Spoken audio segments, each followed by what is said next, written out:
Good morning, everyone. This meeting of the House Environmental Resource and Energy Committee will now come to order. Evan, will you take the roll? Vitale, Here. Fleming, Green, Leave. Hohenstein, Joe, I think you're remote, right? Here remotely, yes. Isaacson, Here.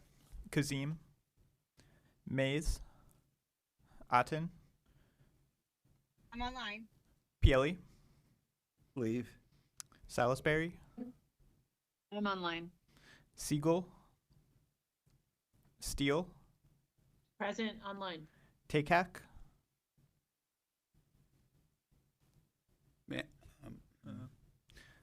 We'll put him. yeah. We'll put Takak on leave until we hear otherwise. I thought he was in that grouping, but okay. And then Webster. Okay. Very good. Mary, will you lead us? Oh, in wait. I'm sorry. Kaiser, Here. Armanini, Barton, On leave. Borowitz, On leave. Cook, On leave. Ham, Online. Kephart, Here. Schemmel, On leave. Stambaugh, Here. Warner, Wentling. On leave. Okay. Now, Mary, will you lead us in the pledge?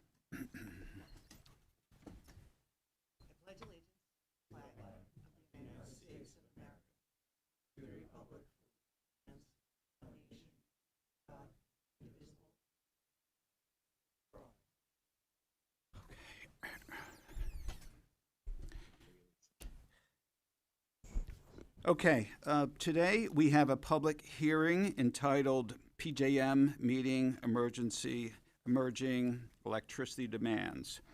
PJM's July capacity auction cleared at $4.7 billion.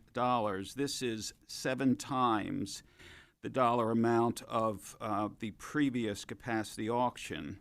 And this might be in the weeds for most people, but it's estimated that this could lead to a price increase in consumer electricity bills of up to 30%.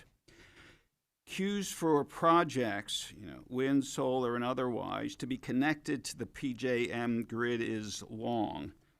It's estimated by some that projects entering the grid in 2019 can expect to complete the process in 6 years by 2025.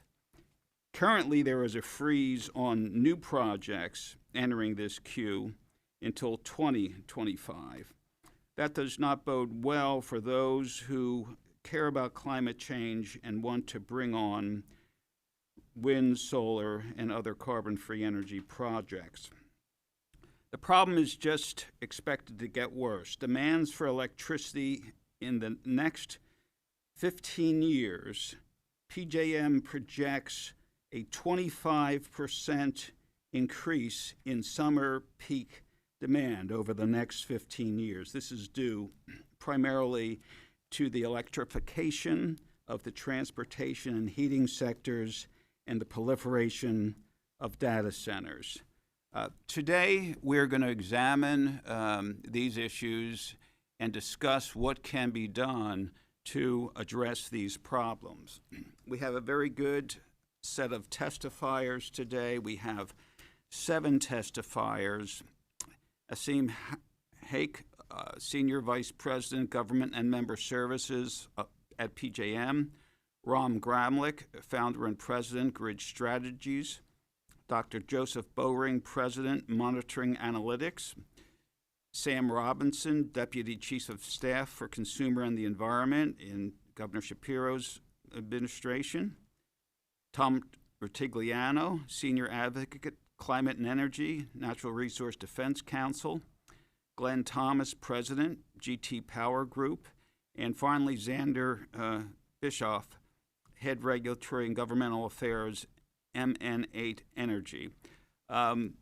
The ground rules will be as they usually are. Each presenter will have up to 8 minutes to make his remarks. The total segment for each presenter will be 15 minutes, so the balance of time will be left for question and answer from the committee members. The first panel will be a grouping of 3 speakers. So each speaker will initially go for their up to 8 minutes, and the entire question and answer session, what's left, will last a total of 45 minutes. Protocol for members' questions will remain the same. We will stop at the end of each scheduled session time, and a member whose questions have not been answered at that point, they will be given preference with regard to the next speaker. Before we begin, Marty, do you have some opening thoughts? Good morning, Chairman Vitale and members. I'm looking forward to the information presented here today. Many of us are very concerned about grid stability and the cost of electricity. I think very much that we need to be focusing on reliability, keeping the lights on and bringing the cost down. Unfortunately, what we see over and over is energy policy that takes us backward and actually makes the situation worse, such as RGGI and PACE and PACER.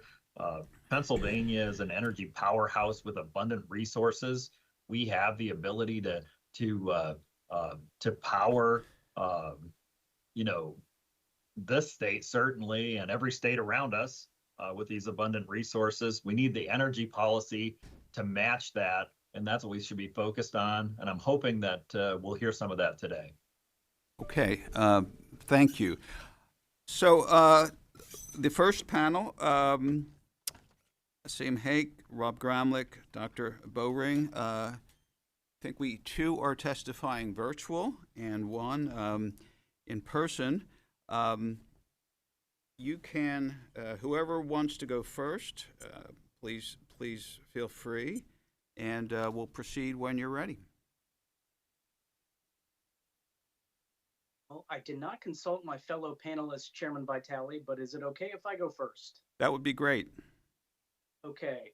Well, thank you. I think a lot of what I'm going to say will sort of set the scene. And good morning, Chair Vitale, Chair Causer, and respected members of the House ERE Committee.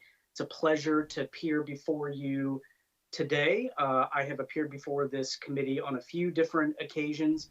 I think that the subject matter of this testimony is really spot on. So true appreciation for you holding the hearing and for the invitation. Sorry I can't be there in person.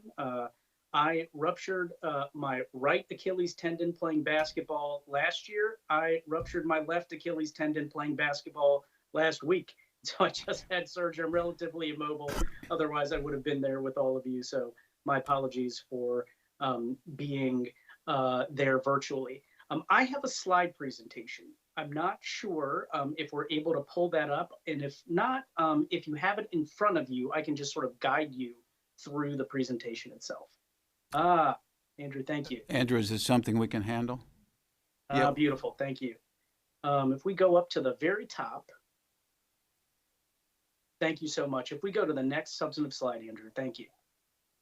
So just a reminder of who PJM is. I'm going to speak very quickly because we don't have a lot of time. So my apologies for that. We are the regional grid operator for 14 jurisdictions, including the entirety of the Commonwealth of Pennsylvania. Our mandate is a federal mandate. We are regulated by the Federal Energy Regulatory Commission. Again, we effectively operate as a nonprofit and that we aren't concerned about earnings, which frees us up to be purely mission-driven. That mission, the primary focus of that mission is reliability, to keep the lights on for the 65 million consumers in the PJM footprint, including all of the approximately 13 million residents in the Commonwealth. Again, I've testified before this committee before on a few different occasions expressing our concerns about being able to adhere to this mission, to this primary focus of keeping the lights on.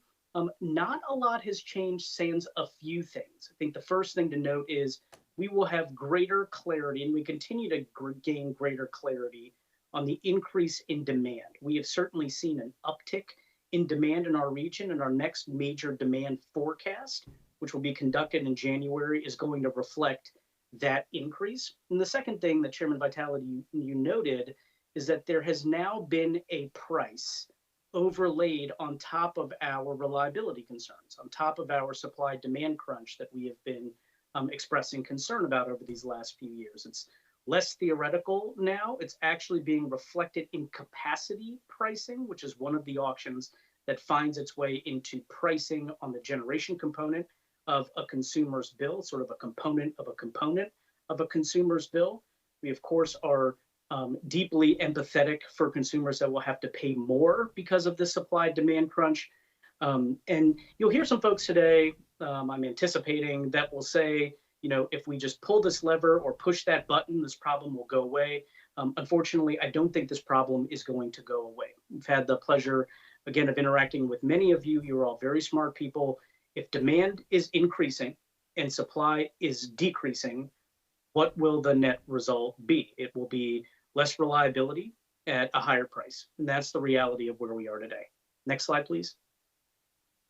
I'm going to push through these slides very, very quickly. What I'd say is the sort of 20-year era of flat power demand is over.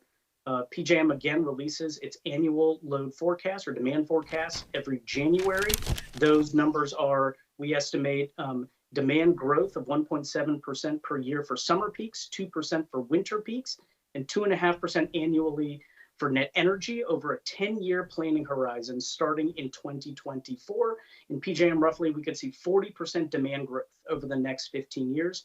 These are massive increases. We are not alone in this. And looking at New York, they are prognosticating a 50 to 90% increase in load over the next 20 years. Texas has said that it could see its demand double in the next 6 years. Let's go to the next slide, please. What are the drivers behind this? Increasing demand for power is definitely coming from the data center sector, generative AI, electric vehicles, the increase in electric powered equipment to heat homes and businesses, and the return or the growth in the US with their manufacturing base. It's a good story to tell for the United States, but it increases demand on the system. By 2039, data centers are projected to make up 16% of our load, electric vehicles roughly 11%. Those two combined are less than 5% of demand today. Let's go to the next slide.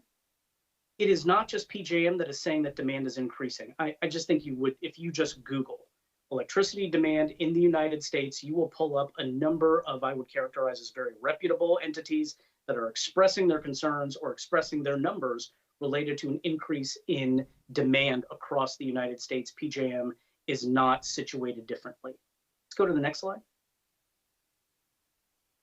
Let's talk about supply. This is our fuel mix today. We have a very diverse set of resources. We've got a diverse baseload fuel mix with natural gas being the primary fuel source. We've got a robust nuclear fleet, a large but declining year after year coal fleet, and a growing amount of renewable resources that are entering the system. We go to the next slide. You all have seen this slide before. We are forecasting a significant number of retirements by 2030, due primarily to federal and state decarbonization policy, although there are certainly units that will retire for economic reasons if they're at the end of their useful life. But the primary driver, if market prices are high, will be these federal and state decarbonization policies that will create this supply that is leaving the system. Next slide, please. So we talked about an increase in demand and a decreasing in existing supply. Okay, but we have a lot of supply that wants to find its way onto the PJM system, and that is a very, very good thing. This is what's in PJM's generation interconnection queue. The queue is the line, Chairman Vitale referenced this, that generators get into to get studied so that they can plug into the power grid without causing electrical problems. Go to the next slide. we have undertaken and have been advancing this sort of queue reform effort. The queue was originally advanced for these large centralized generating stations. If you think about it now, we're trying to push through the queue hundreds of smaller scale renewable projects. We needed to change the framework for that. We started discussing this, some years back. We are now in the throes of pushing through this queue reform. We got a order from our regulator that has told us, here's how we want you to do queue reform in November of 2022. Let's go to the next slide. Queue reform is underway. It's already late 2024. We're going to blink. It'll be at the end of this timeline. And ultimately, we will have processed over 200,000 megawatts. You have about 30 seconds. Projects, through the queue. That is a lot of power. Our system is 180,000 megawatts. Our biggest concern is this box to the far left. That box to the far left is effectively expressing that we have projects that we have pushed through the queue that are not getting constructed. This is not a sort of blame game. There are certainly issues that these developers are experiencing. If we just think of we're losing your audio. decrease in supply, and we are having challenges with supply finding its way onto the system. I'll just go to my last substantive slide, if you don't mind, which is, actually, if we go to slide 12, we just go up one slide, one more there. This is, as Chairman Vitale referenced, this is the capacity pricing that we experienced very recently for 25 auction to the 25-26 auction. These are reflecting the supply-demand fundamentals that we're seeing on the system. If you go to the next slide, and this will be my last substantive slide that I'll share, these are the justifications why. The far left is effectively, I would think about it as sort of the excess capacity we had to work with above our reliability requirement that was massively dwindled based primarily on supply-demand fundamentals, as well as some market changes.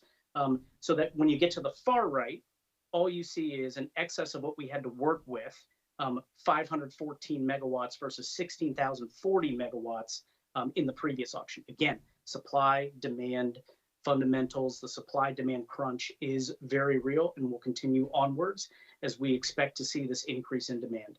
Thanks, Chairman Vitale. I've got some more slides, but we might get into it in Q&A, so I appreciate the opportunity. Thank you very much. Okay, who in the panel's next? Joe, do you want to go?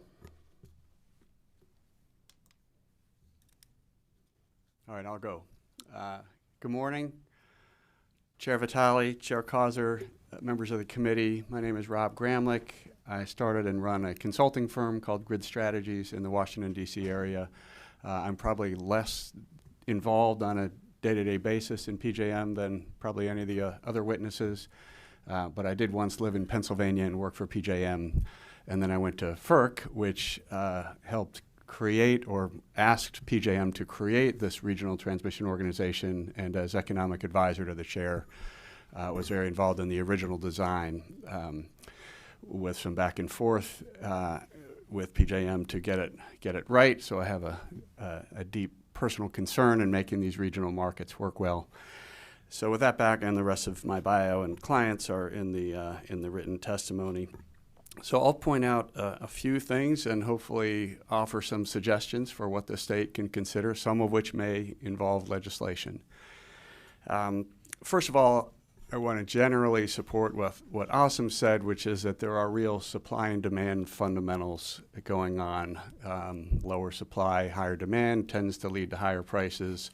Also, we shouldn't generally be concerned to see or surprised to see higher capacity prices than the quite low prices we had seen for quite a long time. I think you're not going to have excess capacity forever. You just can't expect that to happen. But also in the energy transition, I think when you get a much higher renewable energy percentage on the portfolio, I think the capacity market becomes where a lot of generators go for the revenue to keep themselves operating and available. Think about the cold winter mornings you're going to need before the sun comes up. You're going to need firm resources available. They might not be making as much money in the energy market, so the capacity market is where certain units need to earn their money, so it's not surprising. It was going to happen eventually that prices were going to spike. I think it was a little more sudden and a little higher than a lot of people expected. But then again, for years and years, people were thinking, certainly the generators who had invested over the last 10 years thought capacity prices would come up, and these markets can be brutally efficient sometimes, and the prices were low for quite a while. We've written reports on power demand growth. It's cited in the testimony, but the short answer is there is real power demand happening, and it's happening in PJM as much, almost probably as much as, not quite as much as Texas, but this region may be second in the country for significant power demand growth. So I'd like to really focus more on some what I call structural flaws in the original restructuring that for years people could ignore, but I think now is they come to a head and it's time to revisit. Number one, in restructuring, and again, I was at FERC in the Economic Policy Office and then working for the chairman, our assumption is that these regional transmission organizations would be more the air traffic controller, the neutral party in the middle, making sure the plans take off and land on time. And they would have stakeholder committees who debated, okay, you know, do you submit your bids by 3 o'clock or 4 o'clock, things like that. But not so involved in policy that their decisions can influence billions of dollars for consumers. Rather, we thought they were actually going to be markets where there were load-serving entities, that's what we call wholesale buyers, and the people who serve end-use retail customers on one side, and they, you know, on behalf of their customers, they go into the wholesale market and buy power from the independent power producers on the other side. And they would both prefer to have a 5 or 10 year long-term contract and negotiate that between themselves on a wide variety of issues and terms and conditions, and it would be more like a real market with negotiation, arm's length negotiation between independent parties. And then they could always, either side would have the option to go into the central PJM market and settle their longs or shorts. And on any given day or year, depending on the product, you're going to wind up with a little bit of excess or a little bit of shortage, and you can settle that in the spot market. That is not obviously how this market turned out. Everything relies on these little design tweaks. Also mentioned the little levers and buttons. Those do matter, and that's why there is constant battle in the PJM stakeholder process and at FERC about how you dial these little levers, and we'll hear a discussion today about some of these levers. But I guess my main theme here is those are always going to be a work in progress, but really we should try to get the structure where we really have load-serving entities on one side procuring from generation, and a lot of the dollars transact outside of this central market.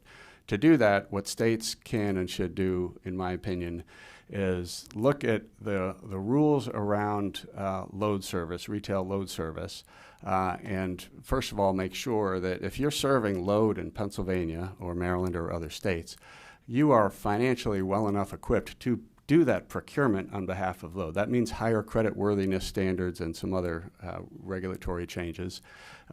Some states may will rely on retail competition, others won't. That's up to the state. But whoever is serving that load should be equipped to procure the power on a long-term basis to serve that load.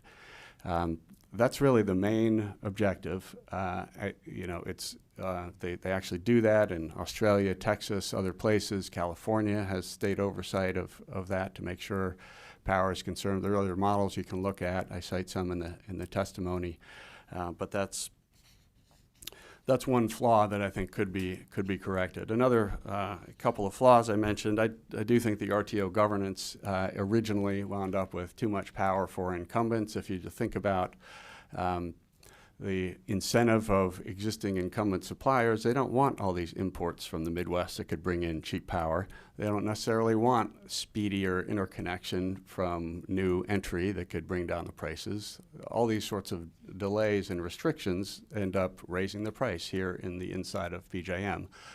So, you know, it's not a antitrust violation to vote a certain way in the stakeholder committee, but Rob, you have about a minute. okay. But it, you know, I think it is a factor. And then finally, transmission is a major area that really was never designed right. PJM's approach, and I'm not assigning any blame to anybody at PJM or anybody else here, but the transmission planning process was never set up to be proactive and holistic, to look at all of the benefits to consumers of transmission expansion, both within the region and to the neighbors. And that just never got designed right. FERC Order 1920 does, I think, set the right standard, so I think PJM should hastily comply with the letter and spirit of that. So those are really the main recommendations. I do think the interconnection queue reforms can help. Obviously, more supply will help reduce the prices. The delay has been very unfortunate and restricted the supply, but it looks like in the PJM testimony they hope to get nearly 50 gigawatts connected of nameplate capacity this year and next. That will certainly help if that happens. So I think keeping an eye on the results, the actual performance. Do they get these interconnection agreements signed, and does that new supply come into the market? So, Chair, I'll leave it there for now.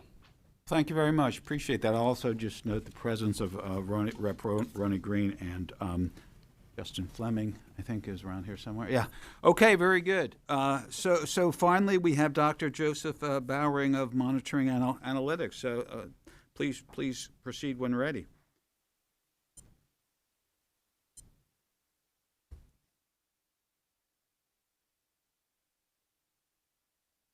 I think you need to adjust your audio.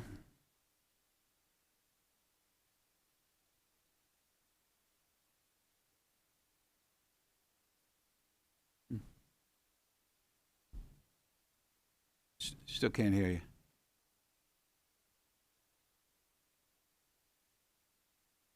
Let's see. Okay. Sorry, can you hear me now? Yes, fire away. Fantastic. I apologize for that. So thank you very much for the opportunity to testify today. Appreciate that. I'm the independent market monitor for PJM. We have three basic roles. One is monitoring for competitive behavior. One is reporting on the markets, and the third is making market design recommendations. PJM markets have been in place since April 1st, 1999. PJM competitive markets have resulted in prices as low as possible, which is their goal, but no lower. And PJM, as Austin has pointed out, has provided reliable power at the lowest possible cost. PJM markets have handled disruptions before. PJM markets have handled the replacement of more than 50,000 megawatts of coal with natural gas, much of it from Pennsylvania shale, over the last 15 years. PJM's role, in our view, should continue to be, as it has been, stable market design, carefully thought out modifications to market design, clear rules, and reduced uncertainty. So without a question, the demand for power is increasing. Without question, older generation is retiring. We have pointed out the same sorts of things that PJM has pointed out. that results in an increasingly tight market. So the market fundamentals do imply higher capacity prices. But recent reports we put out demonstrate that,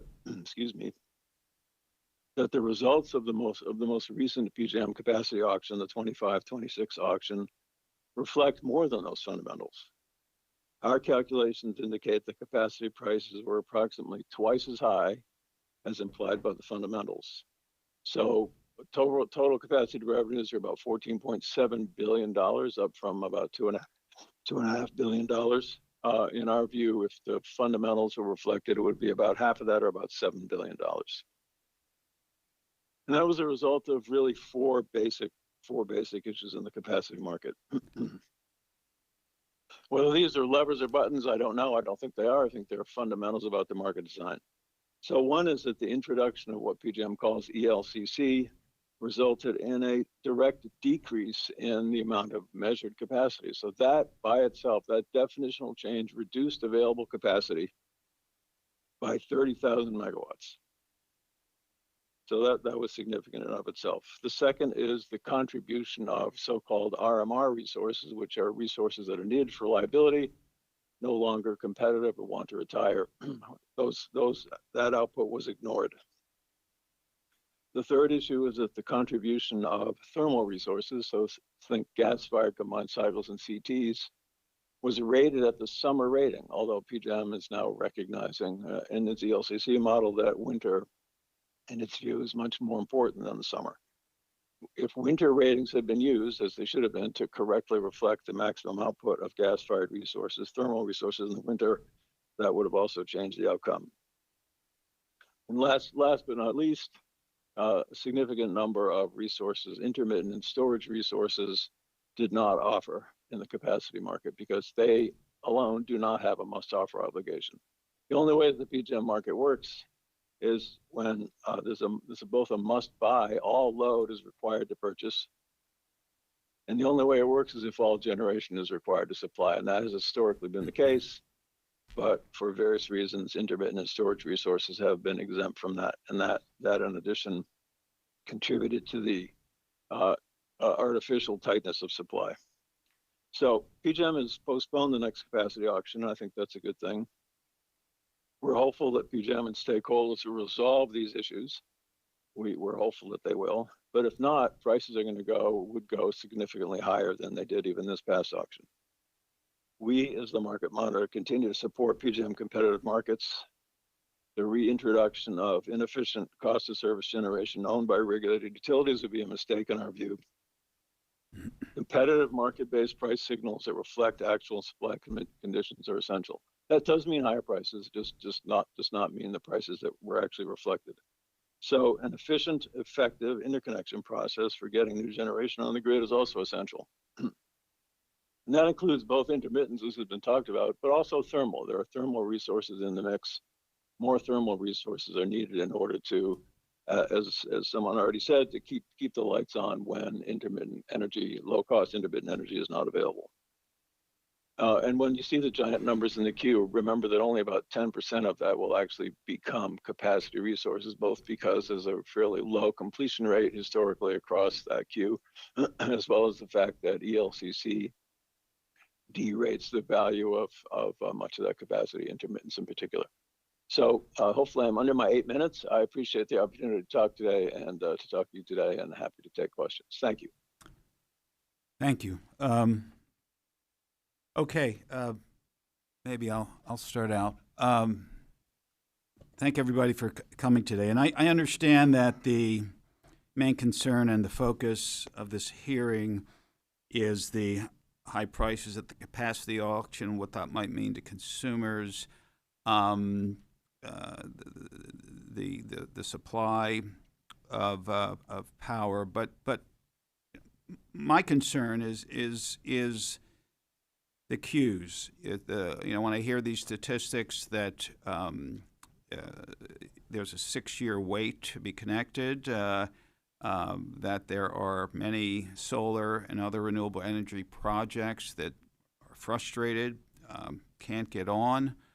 When we consider what a pathetically small percent of Pennsylvania's electricity is coming from, renewable sources, when we understand the exigency of our climate crisis, it's just hard for me to understand why it is taking so long to get these solar projects connected, and what can we do to deal with this? Maybe Asim, you might want to start out with this, and if anybody else has any comments. I'm happy to. I think a couple years ago, Chairman, I think your critique of the queue and the challenges associated therewith, I would have just accepted sort of whole cloth. Okay, but where we are now is we have received an order from the Federal Energy Regulatory Commission that has said, here's how you're going to do queue reform. We are now a few years into that queue reform. And in fact, in a few more years, we will have processed over 200,000 megawatts We're in a 180,000 megawatt system. We'll have processed over 200,000 megawatts of primarily renewable projects. Now, as Dr. Bowering said, not all of these will come to fruition. In fact, the actual we'll just characterize as the come to fruition percentage or rate is actually quite low. Historically, it's been, I think, Joe, you said roughly 10%, maybe less. And so not all of those projects will come to fruition. I think more concerning right now, Chairman, is I think that the three of us are probably all collectively on a very similar page. You've got increased demand. You've got decreasing supply for whatever the reason. Could be decarbonization policy, could be economics, could be whatever the reason. Okay, and then you've got all of the supply that wants to come onto the system. And believe me, we all want to see that supply come onto the system. We're going to work through this queue. We're going to completely unclog it. We're going to process every single project through the queue. We are already 2 years into queue reform, okay? But are these projects going to build? And this is the sort of unknown for us that I think, helps keep us up at night. And even if we get that 10% to build, are we going to need more? And the answer is probably yes, to maintain our projections for what needs to happen on the system for supply to meet demand. So, for me, I think that the queue certainly has been an issue that we've been trying to work through. We had to reform that queue to go from this sort of chronological who's in first gets processed first to a who's ready first, who has financial wherewithal, who has site control. And that took some time to get done. But I think we're going to get through that queue relatively quickly. I also want to just point out a few more things. Also in the slide presentation, I don't want to revisit the slide presentation, but we're currently analyzing ways to get resources onto the system. We'll just characterize them as quicker. There's an effort called the CIR transfer process. There's a surplus interconnection process that is being challenged at the FERC that we will participate in and be curious about. We've also introduced an effort called the Reliability Resource Initiative that would allow for resources that have that can directly contribute and most contribute to reliability to find their way onto the system to help alleviate our reliability concerns and help with system pricing. And that's being supported by some and not being supported by others. But there are also some sort of, we'll characterize them as fast lane efforts that we're working on as well. I've said it a lot there, Okay. Rob, Joe. Thank you. Thank you. Does any of the other panelists have a comment before we move on to the next question? I do. So I agree with most of what Asim said there. I do think PJM could do more, and I would characterize it as simplify the queue process. Other areas like the Communist Republic of Texas and similar Oklahoma, Kansas, they get solar projects on quickly, and what they've done is simplify the process. So instead of 3 years of debating whether your cost responsibility was $11 million or $22.6 million for your project, it's a simple, entry fee type of approach that they're working on. Texas has always been just very clear, like, we'll take care of the grid. You just do your driveway and get on the grid. That's why Texas is the biggest clean energy state in the country. So there's a lot more PJM could do to just simplify the process instead of 3 years of litigation and consultants and lawyers over every little dime of interconnection cost. Thank you. All right. I would just add that I agree with Asim. I don't agree with what Rob just said. I don't think it actually can be simplified. I think the PJM model makes sense. I think what we're seeing as a result of years of backlog being addressed now, I think, as Asim said, it will be processed quickly. I think we have to be careful about providing special advantages for any particular resource type to jump to the front of the queue. Although I do think, and we're talking about it in the stakeholder process, as Asim said, that if specific reliability needs are identified and there are resources in the queue that can become commercial quickly, that they should have a way to get in the ground more quickly. So PJM has done a lot. I think they could do more. And I think keeping an eye specifically on the extent to which these resources are meeting each of their milestones is essential. So Okay. progress is being made. It's absolutely frustrating for everybody. And it's essential to get those resources online in order to begin to address the supply-demand balance. Thanks. Okay, thank you. Marty? Thank you, Chairman Vitale. The supply and demand issue is apparent. I guess I want to talk about obstacles to getting more power on the grid. And one of those is the RGGI issue that hangs over our head. I'm wondering what PJM is hearing about RGGI and from energy generators. And also I note that PJM recently filed a brief in opposition to the Biden-Harris administration's power plant rule. And I'm interested in how that would impact the situation. Yeah, thanks, Chairman. So first, with respect to RGGI, obviously, PJM intakes the policy efforts that our states advance and sort of includes them in planning markets and operations. What I can say from just a policy takeaway, and it's in the slide deck, is what we say is this concept of avoiding pushing resources off the system until replacements have been shown to be operational. And that is guidance that we give across the footprint to every state that I provide testimony in. And so that is guidance that is just sort of universal. As to, we'll characterize it as the 111D rule, sort of the Clean Power Plan version 2.0. Us and actually our brethren and sister ISOs and RTOs filed a joint pleading, effectively saying, hey, look, we understand what the objective is, and we are not against, breathing cleaner air. I have 2 young boys. I want them to breathe cleaner air. But from purely a system reliability perspective, please make sure that you are incorporating more and greater safeguards in the rule associated with reliability. And that was the crux of the pleading that we ended up filing with other ISOs and RTOs in the footprint. Okay. I appreciate that response, and it's apparent that if we arbitrarily keep forcing power sources off the grid or come up with policies that force energy generation off the grid, that we're going to be less reliable system. So and obviously the cost is going to go up. So it's very concerning. And there again, it circles right back to the energy policy and the fact that we could be doing better. Okay. Well, thank you. I appreciate the Thank you, response. Marty. Mary? Thank you. Hi. It's following up on your testimony with regard to the structural flaws that we have and the anticipation that either was lacking with regard to where we're going technology-wise and everything else, because our concern obviously is for the residential consumers first and foremost, for affordable and accessible energy, but understanding that we have growing fields here in Pennsylvania.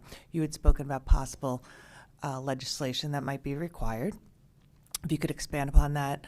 And also with regard to, we see some corporations are taking the initiative themselves, whether it be hooking up with nuclear to feed some of these data centers. Is there a thought that maybe there should be a separation between how we are regulating, distributing, saving, storage capacity, et cetera, for the residential as opposed to these very large capacity needs that are ever changing with AI and crypto and everything else that we have going on here in Pennsylvania? Sure. Thank you for the question. I think somebody does need to stick up for smaller retail consumers here. It's a big market with powerful players. And yes, technology companies are buying up available power on the market. You're seeing news every day about 3 Mile Island, Susquehanna, all these nuclear power plants, which, one of the main policy debates for the last 15 years is, hey, we have all this carbon-free nuclear power, nobody's buying it. Nuclear plant owners might retire those units or, never build anything new. Well, if we had had people, load-serving entities procuring power on a long-term basis from those units and any other existing or new unit, then they wouldn't be retiring, and there wouldn't, retail customers wouldn't have sort of lost out to others coming in to scoop up that available power. So it is a good time to fix that problem and look at how the state makes sure that especially smaller residential commercial customers have somebody looking out for them to go out and procure power in this market. That would do a few things. It would give them much more lower risk, much more assurance of their power, their physical and economic reliability. They've locked in the price. They're not subject to these swings and price shocks from the central PJM market. It would also reduce the ability for anybody to exercise market power in that central spot market because, on a long-term basis, nobody is really a pivotal supplier for 5 or 10 year out power. I have spoken with state commissions around the region who sometimes tell me, well, we can't do that on our own. We would need legislation. So I'm not a lawyer and I've not reviewed Pennsylvania's particular law affecting its PUC and the regulator, but I wouldn't be surprised if some legislation to clarify that responsibility would be at least useful and maybe necessary. Okay, thank you. Before we move on to the next question, are there any other comments on this? Good. Okay.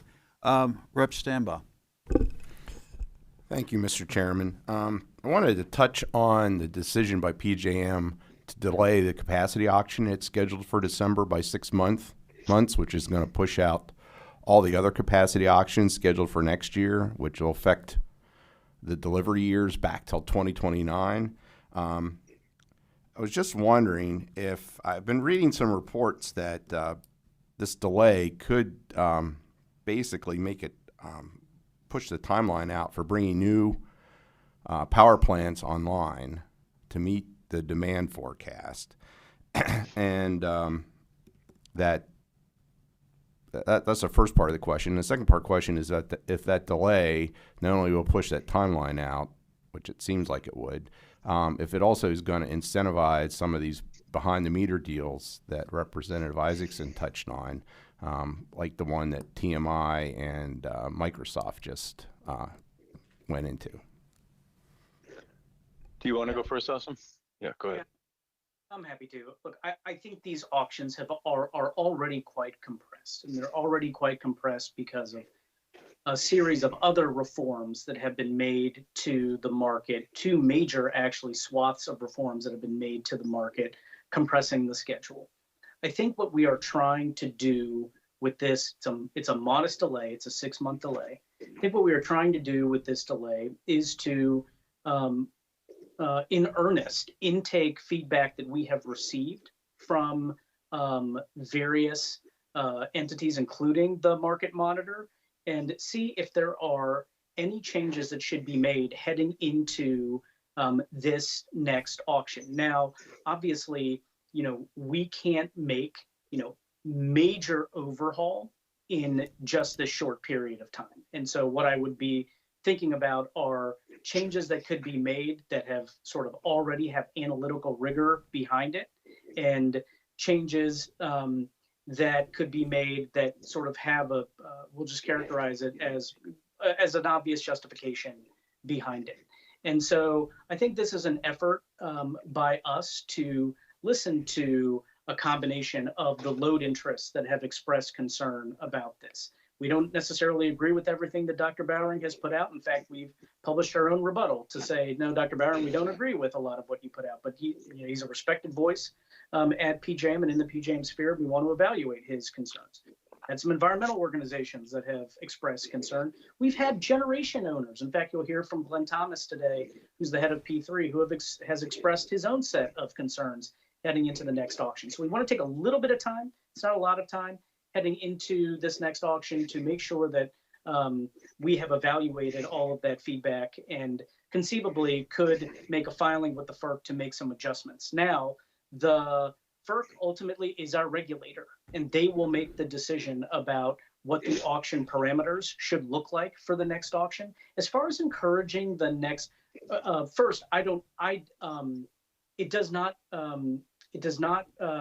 compute with me, Representative, the sort of concept around will it discourage others from building, I think that, there's this auction print, this last auction printed very high. I don't expect, just based on the supply demand fundamentals, even if you pull this lever, push this button, I don't expect for pricing to be very low anytime in the near future. Do I expect for pricing to sort of be tempered? Maybe, but the reason why I say that is because if you're a generator who's looking to build, you are now in the era of sort of a high-priced environment. And so, I think that there will be opportunities to look at last print, look at, sort of forecast for upcoming prints and say, I would like to build. As far as the advancement of behind the meter activity, boy, I don't know. Some of those discussions are sort of well on their way, is our understanding. There's filings at the FERC associated with some of these transactions. So, Joe, I don't know if you want to comment on that or anything else. Yeah. Sure. No, so thanks. So look, in general, we agree that that the schedule should be kept, that we really want to get back to 3-year out capacity auctions. But at the same time, we think this is a very positive sign from PJM. As I indicated in my earlier testimony, we think that prices were significantly overstated. Fundamentals imply higher prices. They do not imply the prices that we saw in that auction. And but for taking a little bit of time to address some of the issues that we and others have raised, prices could well have been inflated as a result of the December auction timing. So we think it's a positive sign that PJM is willing to listen, to think about how changes can be made in the design to ensure that the underlying fundamentals are reflected. That is higher prices, but not inflated prices. As for the issue of behind the generator load, I don't think that the timing of the auction has anything to do with that. We're very concerned about it. We think we've testified elsewhere on that topic. We think that raises a series of very important issues for states and federal regulators, but it is not directly affected by the scheduling. So we agree that schedule should be stuck to whenever possible, but we think PJM has significantly changed the market design, needs to rethink some elements of it. And I actually don't think that the 4 points we've raised are terribly controversial, and hopefully they will be addressed prior to the actual auction. Thank you. Okay, so we're out of time for this segment, Joe. We'll get you first question next segment. Okay, so thank you. Appreciate that. Appreciate everyone's testimony. Next, we will have Sam Robinson, Deputy Chief of Staff for Consumers and the Environment in Governor Shapiro's office. Sam, good to see you.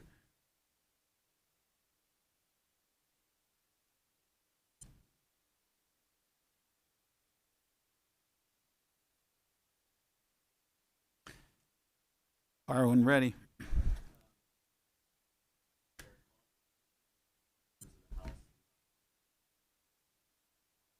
Push here? Okay, got it.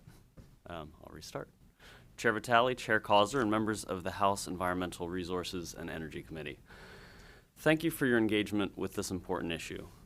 The skyrocketing July 2024 base residual auction costs are evidence of a crisis in the capacity market. Capacity prices are rising faster than anyone, including PJM, anticipated, and are becoming detached from market realities and the realities of the 65 million customers across the PJM region. The Shapiro administration wants to see more generation get built here in Pennsylvania. That objective was at the core of the energy plan that Governor Shapiro put forward earlier this year, a plan that would help encourage more power to be developed in our all-of-the-above energy state. However, capacity prices are rising exponentially and unsustainably, and since July, the administration has intensified our ongoing engagement with PJM to respond to this urgent situation and to broader concerns about reliability and affordability. Today, the demand for electricity in PJM and other regional transmission organizations is increasing due to electrification and power-intensive data centers. This increased demand is not being met quickly enough by new electric supply for a host of reasons, some of which you've obviously talked about today. Those include interconnection queue delays, regulatory uncertainty, and in some cases, state policy interventions and local opposition to proposed projects. These colliding forces of supply and demand have predictably caused PJM capacity prices to skyrocket. The 2024 base residual auction resulted in an overall cost of $2.2 billion, in line with the prior several auctions. The 2025-26 auction, which was held in late July of this year, resulted in costs of $14.7 billion, an over 800% increase, costs which will ultimately be borne by the ratepayers here in Pennsylvania and across PJM. More troubling still, the 2026-27 auction was forecast to impose costs potentially as high as $37 billion, the maximum possible under PJM's auction rules. Such an enormously high cost would result in unfair and unacceptable prices for electricity, and Governor Shapiro is dedicated to working collaboratively with the General Assembly, with other states, and with PJM to prevent that outcome. To be clear, the governor understands that high prices will emerge from a market facing a supply and demand imbalance, and he's not seeking to go back to the exceptionally low prices, capacity auction prices of recent years. We want to see market signals to build. But the market PJM designed is clearly not incentivizing the proper supply and demand balance, both due to choices PJM has made and failed to make, and due to forces beyond PJM's control. Others at this hearing will focus on these challenges and their causes. This testimony will focus on solutions that can be implemented in the near term ahead of the next auction and longer term to address capacity constraints and ultimately reliability. In response to the volatility and dramatic increase in capacity prices, the governor has personally engaged with PJM at the highest levels and followed up with 5 substantive steps we believe PJM can take prior to the next auction to address costs without distorting its market. We're encouraged that PJM has taken one preliminary step. I heard you discussing a moment ago. The governor we're encouraged that they've taken one of the preliminary steps the governor encouraged them to make and have delayed the upcoming auction until the rules can be reexamined. We believe that this demonstrates that PJM understands the gravity of the situation and the concerns that these spiking prices pose to consumers throughout the PJM territory.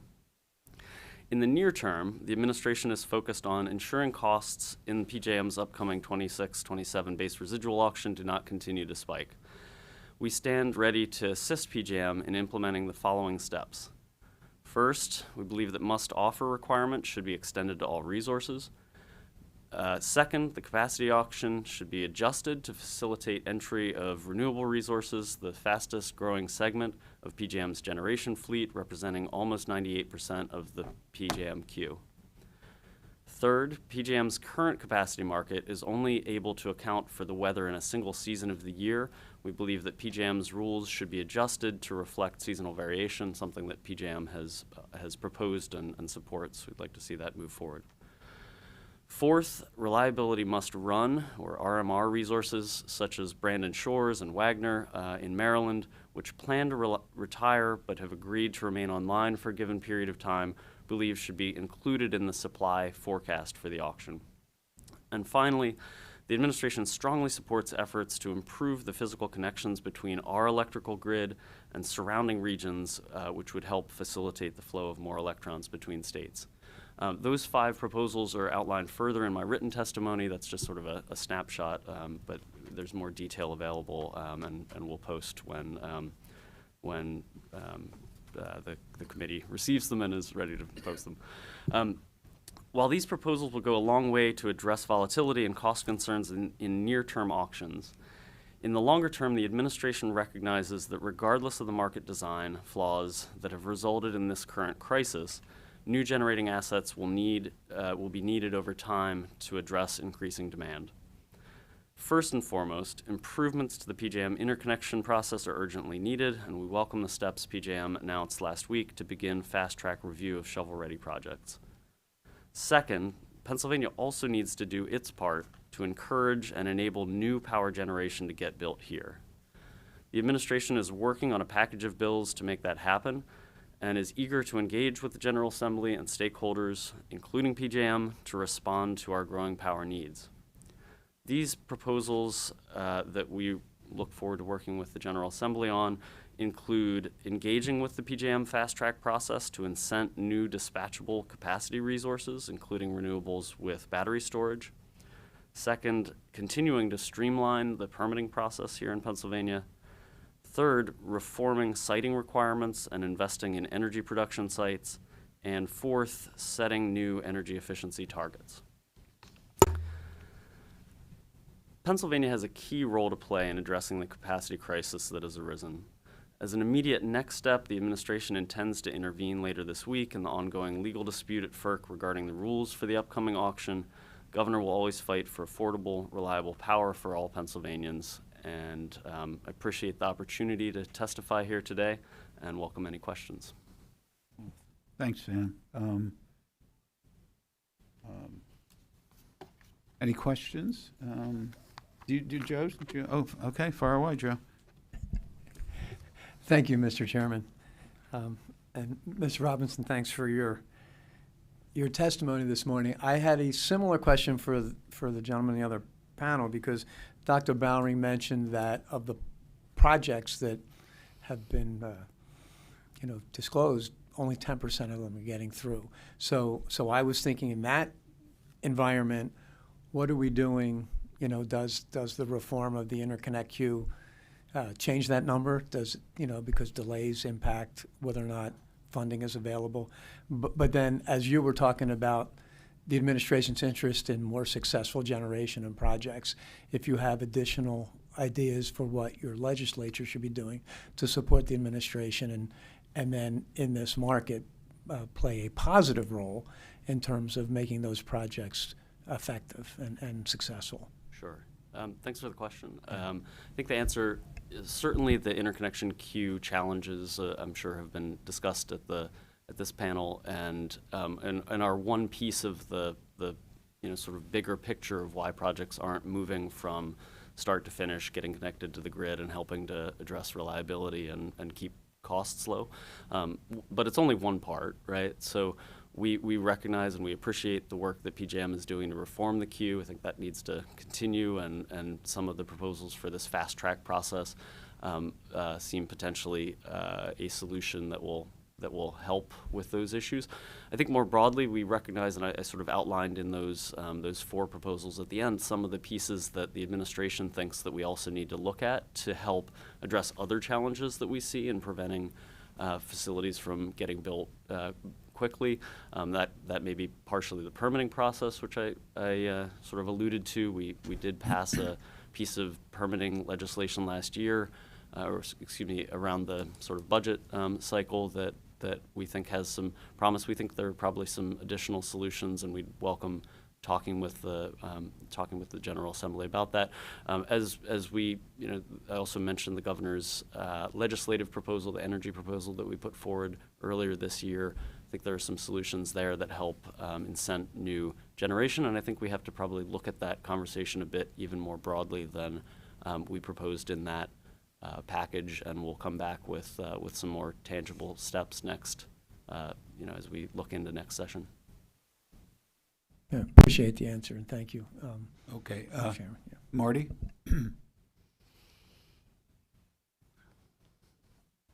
Thank you very much for your testimony, and we didn't get any printed testimony from you, so if you do have that, I would appreciate receiving it.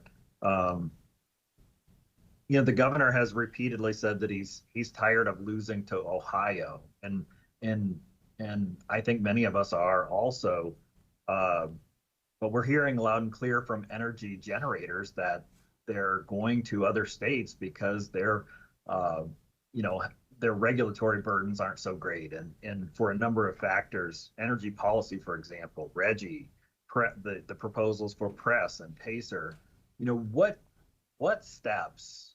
I know you touched on this a little bit, but what steps can we take to truly reform our system in Pennsylvania so that people will actually want to build power generation here in this state? Because as I said previously, we have abundant resources. We have the ability, we have the technology, we have the workforce. What can we do, and what can we see from Governor Shapiro that will enable people to actually want to build in our state?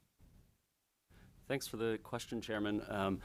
So I think just to step back one step there, the capacity crisis that we're confronting right now is really PJM wide, right? So we saw a huge boom of replacement facilities built kind of in the early phase of the early years of the Wolf administration, the last administration. That then sort of met the needs of the grid for a period of time as some of the coal facilities rolled off, and sort of then you saw this environment of low capacity prices for a number of years, which really didn't create new incentives for anyone to build. So now, obviously, we've, as a result of some reforms that PJM has done, and also just the dynamics of increasing demand, we see capacity prices start to rise. So we would anticipate that we're going to see, just as we did in that 2008, 2009, 2010 period, additional projects, come into the queue, move forward, hopefully through the PJM fast track process. We absolutely want to be competitive for all of those, for that type of project. I don't think that we have been losing out to Ohio in this space, but the competition is beginning now.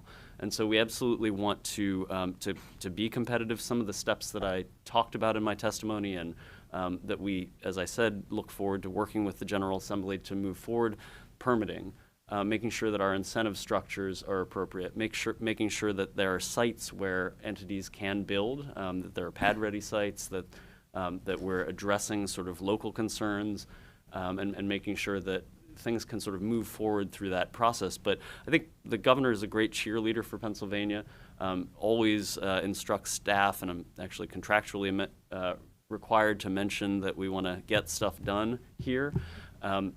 And so we want to send that signal to the market that we're open for business, and I think that the package of proposals that we would look to pull together and bring forward, and talk about with you and with colleagues in the Senate will respond to that demand and try and clear some of the sort of hurdles that we do hear about from developers as they're looking at Pennsylvania, but I think also looking at any state that has sort of similar dynamics within PJM, where it's just candidly difficult to build things. So we want to address those burdens and find ways to bring those projects to completion.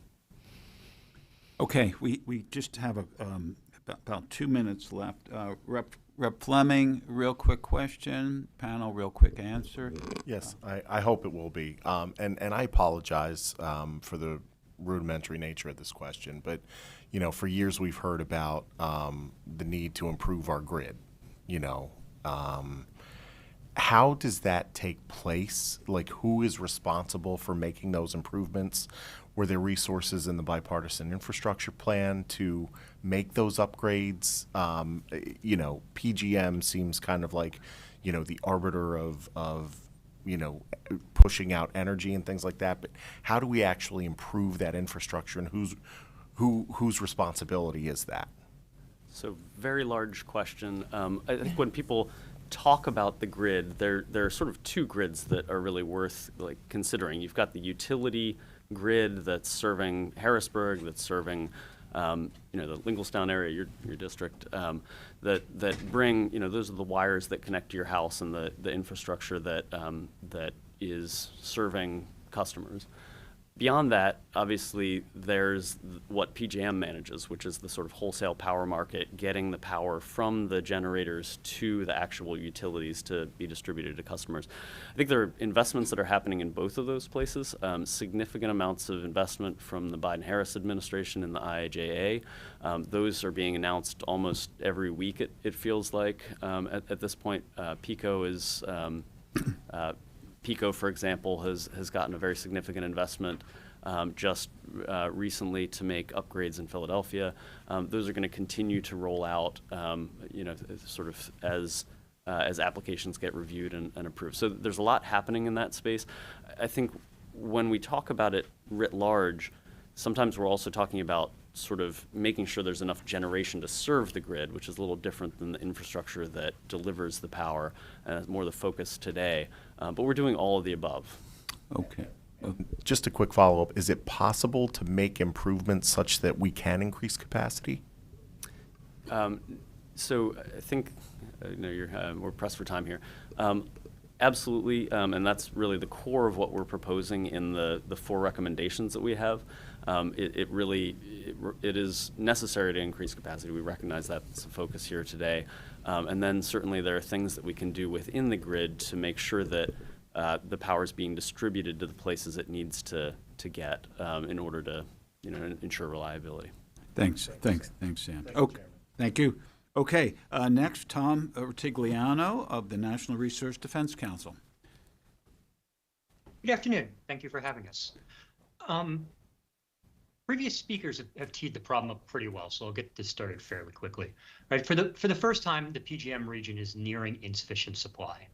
In 2025, we'll have a thin reliability surplus, but if load growth and generation requirements continue faster than new resources are able to come online, PJM will soon find itself unable to guarantee that it meets reliability standards, and we'll see years of $14 billion or higher capacity bills.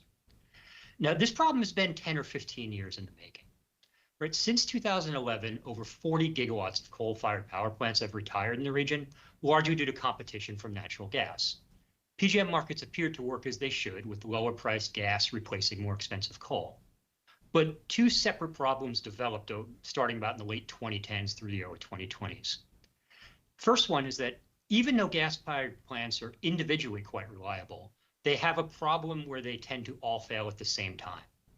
Widespread gas fleet failures were behind both near blackout events in PJM in 2014 and 2022. We've also seen it with tragic results in Texas.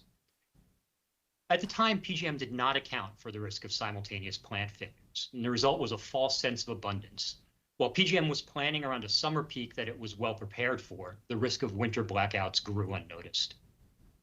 After Winter Storm Elliott, it became obvious this was untenable, and PJM reformed its markets to account for that risk. This caused a major discount in the gas fleet. Plants that had been considered as 90 to 95% available fell down to 60 to 80%. The recent auction was the first one to use these new values and revealed a capacity shortage that had been growing for years. The second problem is that sometime around 2020, PJM's interconnection queue basically stopped working and has cleared essentially no projects. Since September 2020, 157,765 megawatts of projects have been submitted to PJM, and exactly 1 megawatt has gone into service as of the end of June. This all came to a head in the last auction. On top of those long-growing problems, there were short-term changes. Retirements continued. PJM planners raised the amount of reserves they like to hold as a hedge against uncertain weather, and load continued to increase. And so the reliability picture changed seemingly overnight. We went from a comfortable situation with low prices to uncomfortably tight and a $14.7 billion bill. If we don't do anything, this will keep getting worse. Load forecasts rise, and we're expecting additional retirements starting in 2027. All told, PJM probably needs to add 5 to 8 gigawatts of capacity a year beginning in 2026. Now, PJM, there are a vast quantity of new resources in the queue, most of which applied 4 or more years ago. 56% of those resources are storage, hybrid resources, wind and gas, all of which can help solve winter reliability problems. Even after these resources are all discounted to account for their various performance limits, there's more than double the capacity we need for the rest of the decade in the queue already. Now, as others have noted, not all of these projects will be built. The 10% completion rate, I think we can expect to do a lot better than that. Certainly higher prices have a motivating effect. And as the queue gets quicker, just simply the fact that projects are coming out without a many-year delay will make them more likely to get built. PJM has also not accepted new projects for, I think it's 3 or 4 years now, so there's an unknown number of projects waiting in the wings, no doubt many attracted by the high prices we're seeing. As Asim noted, PJM began interconnection reform in 2023. That's on schedule and looks like it's going to clear the queue backlog in batches between August 2025 and December 2027. That then lets projects start the multi-year permitting and construction process. And that means that PJM will not see significant new capacity until 2028 at least. So I note that this is very much not a problem of increasing renewable generation. Right now, less than 5% of PJM's energy comes from wind and solar. And even if we meet all the goals currently on the books, that will only rise to about 22% by the mid-2030s. For comparison, Texas is 34% renewable now and California 27%.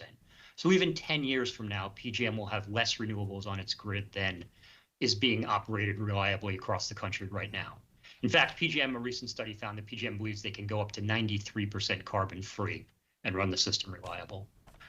So we hear some calls that the current situation justifies panicked construction of new fossil fuel power plants.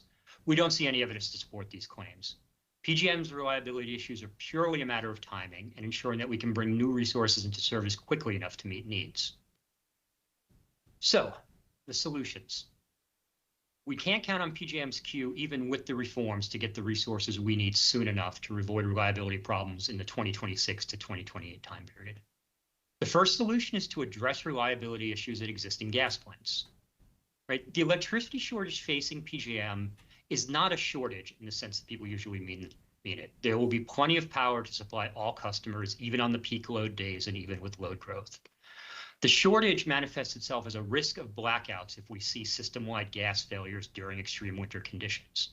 If PJM could count on its gas fleet during the winter, there would be no capacity shortfall and we probably wouldn't be having this hearing today. Right now, PJM's gas fleet is rated as being 76% available when needed. If we could raise this to an entirely achievable 90%, it would add 12 gigawatts to the system, the equivalent of over a dozen large power plants. This would save billions, probably tens of billions of dollars over the next few years, and would buy PJM and project developers the years they need to clear the queue backlog and build the storage, wind, and solar resources that are able to keep the system reliable well into the 2030s. This is very achievable. About 2/3 of the gas plant failures in PJM during Elliott in 2022 were mechanical problems at the plants, and about 1/3 were due to fuel supply. The fuel supply, in turn, was mostly due to wellhead issues. Appalachian gas production fell by around 30% during the winter storm. These are all solvable problems. Weatherization of gas plants and weatherization at the wellhead are in PJM and the Commonwealth's powers to solve, excuse me. We also note that liquid fuel backup at gas plants makes them very reliable, nearing 95%. And the legislature should strongly consider actions to encourage dual fuel upgrades at existing plants. This is already a requirement in New York, and it undermines the key point that the most cost-effective thing to do is maximize the reliability of the existing gas fleet before we begin to look at greenfield projects. Rapid investment there is probably the most cost-effective way to keep the lights on and really should be fully explored before we make any greenfield investments in new gas infrastructure or power plants. The second thing is get more stuff online.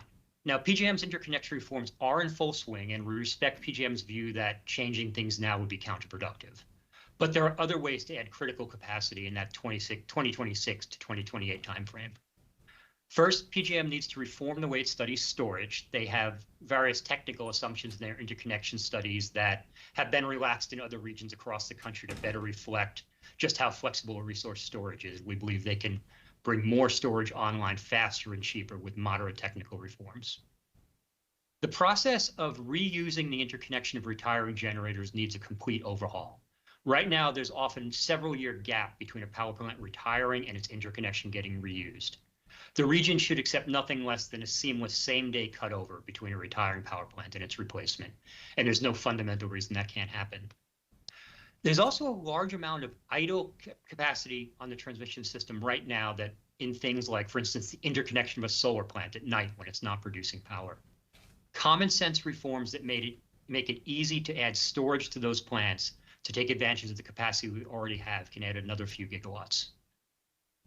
Probably the most challenging thing here is PJM finding a way to deliver these changes on time. The PJM stakeholder process regularly takes 18 to 24 months to reach even getting to votes on problems. PJM needs to find a way to move much, much faster than it's comfortable doing. The kinds of problems I'm talking about here need to be solved by early 2025, in front of FERC by then, to have a chance of delivering the power we need in 2026 through 2028. PJM has announced a fast track, which we appreciate there may be a need for, but should be used with care.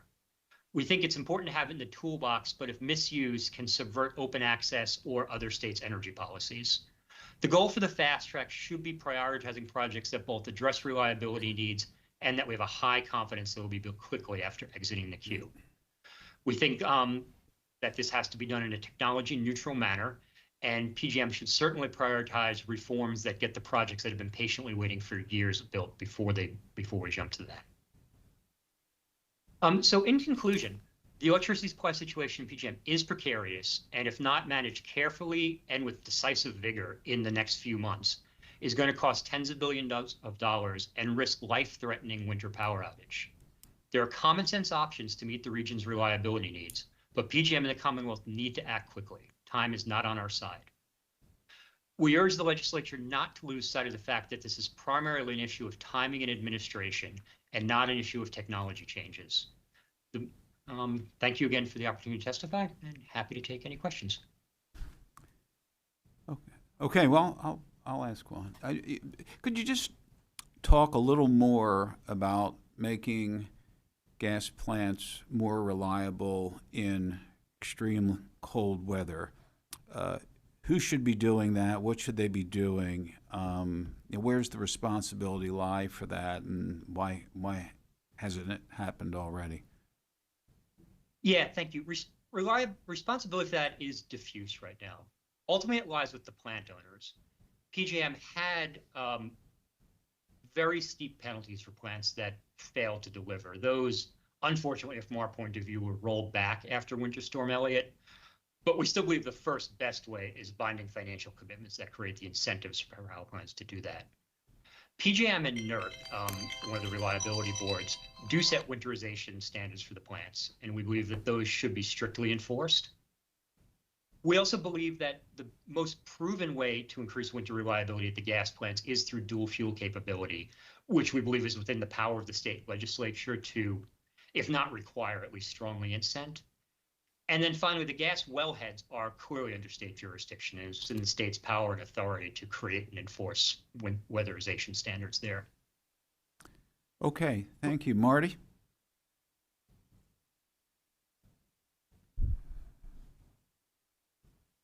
Thank you, Chairman Vitale. More in the lines of a statement than a question. I find it extremely disingenuous to provide testimony to support the closure of reliable energy power plants, then push for less reliable sources that are intermittent, and then at the same time attack the PJM process. I just don't think that that's appropriate, and I want to put that on the record. Okay, do you have any comments? I do. Any response to that, Tom? Yeah, certainly. And, well, a really well-run power plant is about 95% reliable. That's kind of best practices in business, which sounds great until you realize that that's the equivalent of having a job where you can never be late and your car doesn't start about once every 3 weeks. Reliability is a statistical thing. It always has been, and it always will be. So gas plants are not more reliable than solar or storage. In fact, they're less reliable. Because reliability doesn't mean that it's available all the time. It means that you understand and can plan for its limits. The issue here is not that gas plants failed in the winter, it's that we didn't plan for them failing in the winter, right? The issue is not that the sun doesn't shine at night, and we know how to plan for the sun not shining at night, right? PJM, Joe had mentioned ELCC. PJM has very rigorous things in place to account for the characteristics of all its power plants. And we know perfectly well how to run a reliable grid far beyond the levels of renewables PJM is expected to have. Okay. I disagree, Mr. Chairman. Oh, okay, your disagreements are noted. Any other questions for Tom before we move along? Joe, you got a 2-minute question in you? Or? Maybe a 2-minute answer. Real quick question. I'm curious. In Mr. Gramlich's testimony, he mentioned an issue around just the fact that current PJM stakeholders have influence over the decision processes, and that has the opportunity to slow things down and sort of bias the decisions toward the current generation systems. So I'm just curious that I can't help myself. So maybe my question is a little bit longer. It seems like a classic Pennsylvania problem that, for a lot of reasons, Pennsylvania is very slow to change. So my question, obviously, with regard to fixing sort of that stakeholder decision process, but how else can we incentivize the PJM itself or larger forces to help us actually maybe even get where Texas is in terms of sustainables and things like that? Yeah, you're right. PJM stakeholders generally drive the decision making, and it definitely creates a bias towards inaction, if nothing else. Only 1/3 of stakeholders can block PJM doing anything. and it certainly prolongs the decision-making process. You know, clearly generation owners right now have about 14.7 billion reasons to delay new capacity coming online, and we are very concerned about that. But even with perfect good faith and working as well as can be expected, the stakeholder process is not going to deliver the changes we need in time. Now, there may be people who believe that walking into a reliability crisis is the best bet to preserve their favored resource types. I would hope no one acts with that level of cynicism, but we do have to expect that's out there. And, you know, large investments do make people make those kinds of decisions. But for PJM really can act quickly when it needs to, right? PJM's board does have authority to make changes without the stakeholders. When reliability is threatened, they do. And we believe this is clearly one of those times. I'm not sure if Austin has an answer. We expect PJM is going to do that with this RRI, the fast track they're proposing. We believe they should also be doing that with respect to the other interconnection reforms I mentioned. And we believe the state itself can do a lot to push the gas plant reliability issue through, you know, quite quickly, maybe not in time for this coming winter, but for the winter after, and certainly in time for the winter of 2026-27, which is the crux of the issue right now. Thanks. Thank you, Tom. Appreciate that. Okay. Thank you for your testimony. Thank you for appearing before us today. Really appreciate it. Next, we will have Glenn Thomas, President, GT Power Group. All right. Thank you, Mr. Chairman. Thank you, members of the committee. It's a pleasure to appear before you this morning. My name is Glenn Thomas. As the chairman indicated, I am president of GT Power Group.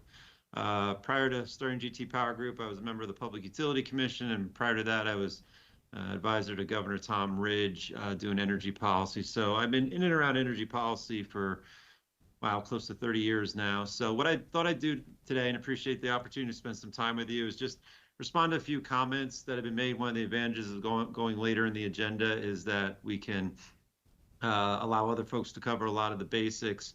I'd like to put out some Pennsylvania-specific data, so I think that would be just helpful for the context. And then I want to help put some of these capacity prices that we've seen in the appropriate context. But first, some Pennsylvania-specific data that I think will be of interest to the committee. These are 2022 prices. The 2023 ones are supposed to come out sometime in October, so we'll probably have a chance to update this slide at some point. But I just thought it would be great for the members of the committee to appreciate where Pennsylvania's prices stand in the region. A couple things to note: Pennsylvania is below the national average. With the exception of Ohio, our rates are the lowest in the region. I would note, before Pennsylvania did restructuring in the 1996, our rates were about 15 to 20% above the national average. Now they're consistently below the national average. This is all utilities, all classes of customers. So this is residential, commercial, and industrial rates. And like I said, Pennsylvania's rates are very competitive, and this is a great economic advantage for the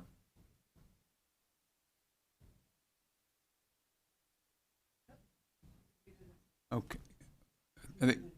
You muted. I think you may be muted, Glenn. Yeah, we're not hearing you right now. Can you? All right. I think I might have You're back on. Advance the screen share inappropriately. Thanks for letting me know that, Chairman. Let me go back to the slide presentation. Pennsylvania produces a lot of power. All right, I skipped ahead. The slide before showed Pennsylvania producing a lot of power. Let me see if I can go back. No, it's not going to work. Sorry with the technology snafus here. But as you can see, Pennsylvania produces a lot of renewable generation. Illinois has very high numbers because of the enormous wind resources they have out there. Pennsylvania's just not as windy, but it might surprise folks, particularly when it comes to renewable generation. Pennsylvania is well ahead of New Jersey and Maryland. And this does not include hydro. If you include hydro, Pennsylvania's numbers are even more impressive. Okay, Pennsylvania's generation surplus. I want to spend a little bit of time talking about this. There's been a lot of discussion this morning about generation in Pennsylvania. And as you can see, Pennsylvania has almost 45 gigawatts of power installed. This is existing installed capacity at the end of 2023. Predominantly natural gas, as you can see. Those natural gas numbers are increasing. The coal numbers are shrinking. Nuclear's been pretty steady. These numbers don't include the restart of TMI, so obviously those nuclear numbers will come up. And obviously, based on what's in the coal in the queue, excuse me, we anticipate seeing increases in both solar and in wind. And in storage, certainly. So, but I think the important takeaway from this slide is Pennsylvania has 40 gigawatts of power installed in the state. If you go to the next slide, there's a lot to take in here, but I'll do the math for you. Pennsylvania's total projected load in the winter peak in 23, 24, in 33 and 34, excuse me, is about 27 gigawatts of power. So 45 compared to 27. Pennsylvania has about an 18 gigawatt surplus within its borders of power. So this is not an issue about not having enough generation in Pennsylvania. There's plenty of generation in Pennsylvania to meet Pennsylvania's needs. And I can tell you what's driving this is, and I'll, if I can, oh, there it is, stop sharing. I'm going to take you to some real-time data that I hope comes up and should be of great interest. So this was at 7 o'clock this morning. This is PJM's net import-export map. And what you can see here, and again, this shouldn't be a surprise to the members of the committee, but Pennsylvania is a major energy exporter. And you can see where the power is being produced in PJM and where it's going in PJM. Pennsylvania is by far the biggest exporter of power. Illinois is second. Illinois has a pretty robust nuclear fleet out there. The Michigan numbers are largely driven by just the dynamics in Michigan because there's a couple big power plants right there, not a lot of load right there. But as you can see, this is on PJM's website. It is updated hourly, but this is a fairly typical morning in PJM. So, and as you can see, Pennsylvania producing a lot of power. Let me go back to my slide presentation.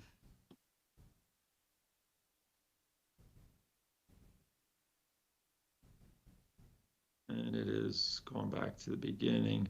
All right, emissions real quickly. Again, I think members of the committee have seen this slide. You know, Pennsylvania's emission rates have dropped dramatically, both NOx, SOx, and carbon. Again, this is a good news story. This is all being driven by competition and the results of what a competitive market can bring to the state. All right, let's talk about capacity market prices. Then I'll be happy to get into some questions that folks may have. Been a lot of discussion about capacity market prices in this hearing, and I just want to respond to a few things that have been said. This is the chart. You can see this in graphic form. I'll bring it up in a table form in a minute. But yeah, I mean, the slide or the line to pay most attention to here is the RTO line, the dotted orange line. As you can see, prices went down to very low levels, below $50 in the last three auctions, went up to $270 in this last auction. There's a lot of reasons behind these changes, but I think it's important to note the trend and what's happening here. And let me switch to a different slide here that shows, I think, this story in a little bit more appropriate context.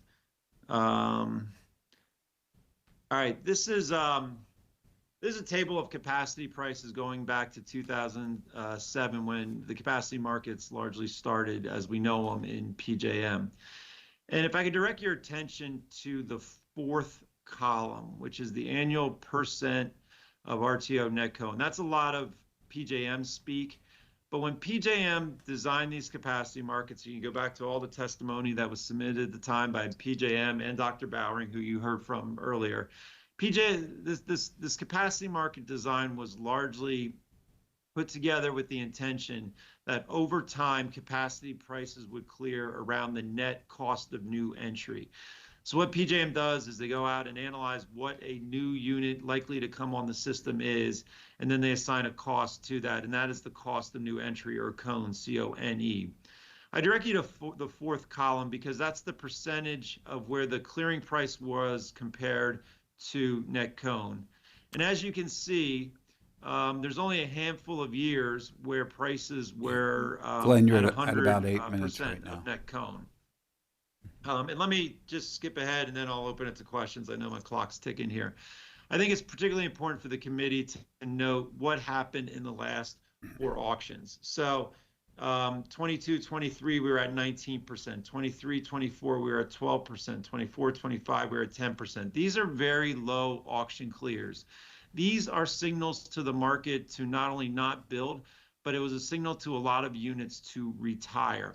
The 25, 26 auction cleared at 118% of net cone. That is a build signal. That is a signal to stay in the market if you're an existing resource and build or consider building if you're a potentially a new resource. So I think it's important, one, to keep it in context over the time that, capacity prices based on where they originally planned have been very, very affordable. And that was a reflection of the supply demand dynamics. But this recent auction, like you've heard multiple times, cleared at a higher level. And again, result of supply dynamics, but also just a result of those higher signals. And we've seen some responses to these higher signals. And I think it's important to note that. So these, the auction cleared, excuse me, one more slide. Those results came out at the end of July. And since then, we've seen some responses. And these are natural responses to higher prices. We've seen Calpine announced an acceleration of their PJM development program. We've saw peaking plants in Illinois that had actually filed to deactivate, withdraw that deactivation notice. There's been conversation today about the TMI restart. Again, 800 megawatts, not directly attributable to the auction clear, but certainly the market signal and the price signal that was created by that, the most recent auction put together the numbers that would justify that deal taking place. And then we also saw Longview you're in at West about Virginia 10 minutes announced right that now, they're Glenn. going to We look wanna- closer we at wanna- their wanna- gas build out in Want to West leave Virginia. some time for questions, Glenn. All right, I'm happy to stop there and take questions. Thank you, Mr. Chairman. Okay, well, I had a question. And maybe Sure. slightly off topic, but so I noticed you had a pie chart which illustrated the sector or amount of electricity produced by source, and I noted that solar, frankly, was not even like a pie piece. It was just a line indicating a really small amount of electricity produced in Pennsylvania by solar. Can you maybe give your assessment, given your experience in the energy industry, as to why such a small percent of the energy produced in Pennsylvania by solar? Why is that so small, and what might be done to address that? Yeah, no, it's a good question. I put up on the screen share, what's happening in PJM right now with the fuel mix. And these are PJM wide numbers, not Pennsylvania specific numbers. As it relates to Pennsylvania specifically, those numbers were at the end of 2023. I suspect once we see the numbers from 2024 and going beyond, that number will grow and grow significantly. There's a lot of Pennsylvania solar projects in the queue that are coming online. The other thing too, just to note, I guess from a system-wide standpoint, when you look at PJM in total, PJM is running, and this is as of 8 o'clock this morning, about 87,000 megawatts are running right now, and of those 87,000, 1,500 are from solar. So system-wide, the Pennsylvania numbers are fairly consistent with, what is happening system-wide throughout the footprint, regardless of state. The other interesting thing, we'll do this in real time and see what happens here. When you look at the renewable breakdown, as you can see, there's 7,000 megawatts on the system. Wind and hydro provide a proportionately greater share than solar as it relates to the renewable resources on the grid. So again, this is all real-time data happening right sunny day where I am. I think it's pretty sunny in most parts of the grid. It's also a windy day, so that probably drives the wind up a little bit. But as of right now, yeah, solar is it's making a contribution. It's making a growing contribution. But as of right now, relative to the overall power fleet, it's a pretty small contribution. Okay, we have about 3 minutes left. Marty, did you have a two minutes actually? Marty, if you can have a quick question and a quick answer. I did. Thank you very much for your testimony.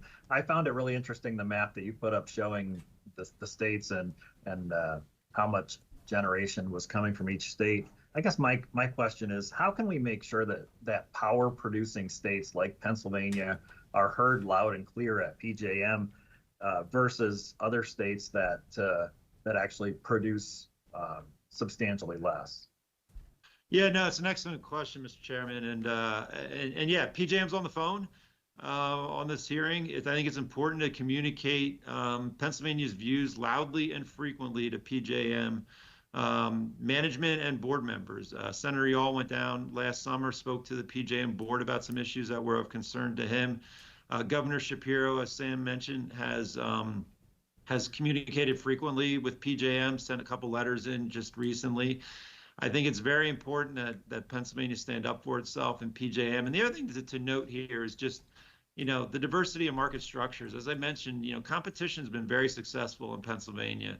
And the reason there's been a lot of reasons it's been successful, but a big part of Pennsylvania's success has been being able to rely on functional wholesale markets to support what Pennsylvania is trying to do in terms of retail competition. So having these rules in place that would allow Pennsylvania to build this surplus has been terrific. Making sure those rules continue is very, very important. And that involves conversations with PJM and then ultimately their regulator, FERC. Maybe at future hearings, you invite FERC to come up and present their views. I think encouraging those communications is very, very important because at the end of the day, Pennsylvania's success is really intertied very closely with PJM's success. Well, thank you. Thank That is about all the time we have for this segment. Thank you very much. We really appreciate your testimony and participating today, Glenn. And finally, we will have Xander Bischoff, the head of Regulatory and Governmental Affairs of MN8 Energy. Thank you for coming today. Thank you. Thank you, Chair Vitale, Chair Causer, and the committee for the time today. I want to thank you for the opportunity to present this testimony, and I applaud you in the committee for making this issue a priority at this critical juncture. So my name is Xander Bischoff. I'm the head of Regulatory and Government Affairs at MN8 Energy. My team and I work extensively on policy issues at the local, state, regional, and federal levels. MN8 Energy develops, owns, and operates renewable energy infrastructure across the United States, including multiple gigawatts of solar projects, hundreds of megawatts of battery storage projects, and in PJM we have over a dozen solar projects that are operating today and participating in the capacity market, and a multi-gigawatt pipeline of large solar and battery energy storage projects that we're developing, including numerous projects in Pennsylvania. So I'm pleased to share our perspective. PJM, as you've heard, is experiencing a paradigm shift in demand growth. For the last couple of decades, PJM has had flat or declining peak demand, and in its most recent load forecast released in February of this year, PJM projected 26 gigawatts of increase in peak load over the next 10 years, whereas just a year ago, the same forecast was for 11 gigawatts of load growth. This means that instead of retaining an approximately constant supply of resource adequacy, the market needs to support net increases in resource adequacy year over year. The good news is that the market has supported substantial new entry to date, with over 71 gigawatts of new entry in PJM between 2005 and 2023. And there is an unprecedented number of resources in the PJM queue today that are requesting to interconnect to the system and supply power. Today, there are approximately 426 gigawatts of resources with active interconnection requests, which would be enough to supply approximately 73 gigawatts of new resource adequacy by 2030. 37.6 gigawatts of this resource adequacy potential is coming from battery energy storage alone, so this should be a big focus for PJM. These statistics do not even consider the substantial number of projects that are likely to enter the Cycle 1 queue when it reopens, representing all project development work that has been done since the queue closed in early 2022. So can the queue meet resource adequacy needs? Between 2026 and 2030, the reliability requirement is expected to increase by 8.8 gigawatts, and PJM projects that 10.6 gigawatts of resource adequacy will retire. In other words, we need to replace 19.5 gigawatts of resource adequacy over this period. As I said, the existing queue has 73 gigawatts available, and in other words, if less than 73% project attrition occurs, or more than 27% of these projects come online, the system will see growing excess supply. I'll just note the earlier comment that less than or equal to 10% of projects have interconnected, I think is somewhat misleading. And maybe that is considering everything through 2024, but the fact is any projects in the last, with interconnection requests in the last 5 or so years should not be expected to have interconnected to the system, because at best, they're just getting their interconnection agreements from PJM given the queue delays. If we look back, and the Lawrence Berkeley National Laboratory has done this over the period spanning 2000 and 2018, when we can reasonably expect a project that submitted an interconnection request have had time to receive its agreement and actually interconnect, the number is more like 21% that has come online that has made interconnection requests. And we expect that number can and should go higher with the price signals that we're now seeing today, which are, as you've heard, materially higher prices than has been the case in the recent history of PJM. In addition to these queued resources, there are opportunities to realize more resource adequacy from existing resources, which could provide further relief to this picture. One example includes using a FERC-required expedited process to add surplus interconnection service for resources such as battery energy storage that can leverage existing interconnection rights from for example, solar or wind projects, which other panelists have talked about. And that alone could bring up to 8 gigawatts of resource adequacy into the system by delivery year 26-27. So in other words, there's enough resource adequacy in the queue to meet the system's needs, and our focus should be how do we make sure that materializes. We are aware that PJM has talked about this 37 gigawatts, and you heard it today, of projects that have received generator interconnection agreements but have not yet been energized, and that is being voiced as a cause of concern. They're not getting constructed. I think it's worth looking at those more closely. Over 2/3 of these projects are either in the stage of construction, so in fact are getting constructed, or they're in what is called engineering and procurement, which is to say they are progressing according to their scheduled milestones. It simply takes years to build and energize these complex infrastructure projects after they receive their interconnection agreements. Less than 1/3 of these are suspended or unable to meet their initial milestone schedule in their interconnection agreements.